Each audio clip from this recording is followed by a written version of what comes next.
గారు, లచ్చిగాడు వారం రోజుల నుంచి ఒక్క బుక్క కూడా తినలేదయ్యా. ఇట్లాగే ఉంటే చనిపోతాడయ్యా. జర మీరైనా చెప్పురి.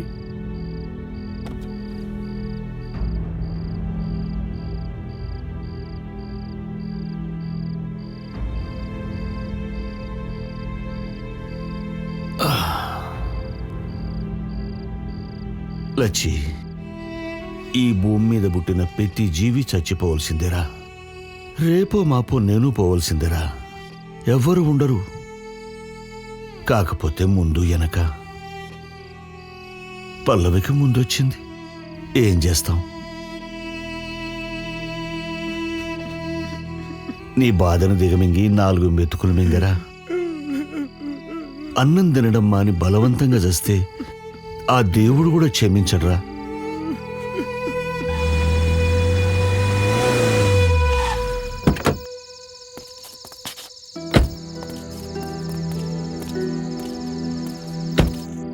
వాడు ఆ రోజు నుంచి మన లోకంలోకి రాలేదు తల్లి. పల్లవి ఫోటో చూస్తూ ఏడుస్తున్నాడు. ఏం చేయాలనో అర్థం కాక నీకు ఫోన్ చేసిన తల్లి. అన్నకు మేమిద్దరం అంటే మస్తు పానం కదా నాయనా. మాకు చిన్న ముళ్ళు గుచ్చుకుంటేనే తట్టుకోకపోతుండే. గసవంటిది పానం పోయింది, తట్టుకుంటాడా? మావయ్య గారు, ఒక పని చేద్దామా? ఏందలుడు చెప్పు. ఆడు బాగుండాలే, గంతే చాలు.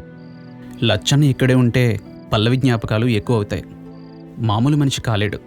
మేం మాతో హైదరాబాద్ తీసుకెళ్తాం. మంచిగా చెప్పినవయ్యా, గట్లనే చెయ్యి. లచ్చన్న, ఏడవకు లచ్చన్న. పోయిరా పో.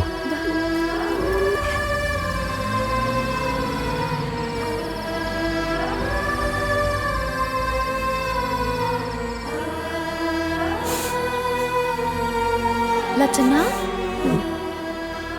అన్నా దా అన్నం తిందాం.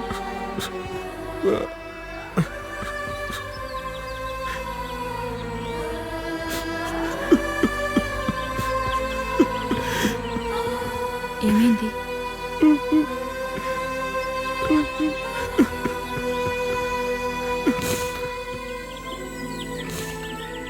భగవద్గీతలో శ్రీకృష్ణుడు ఏం చెప్పాడో తెలుసా? పుట్టినవాడు గిట్టక తప్పదు, గిట్టినవాడు మళ్ళీ పుట్టక తప్పదు అని.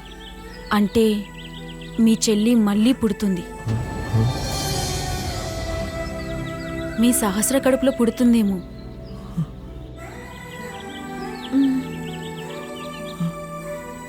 మిమ్మల్ని ఇలా చూస్తూ సహస్ర, అన్నయ్య ఎంత బాధపడుతున్నారో చూడండి.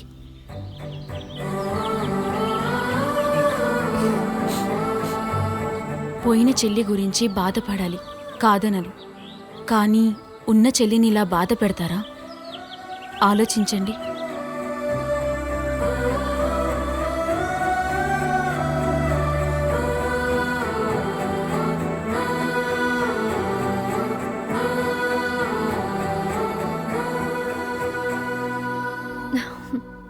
నీ మాటల్లో ఏదో మాయున్నది. గింతమంది చెప్పినా ఈయనని మా అన్న. నీ మాటలు వింటుండు. నువ్వెప్పుడు మా అన్నతోనే ఉంటే ఎంత బాగుంటుందో.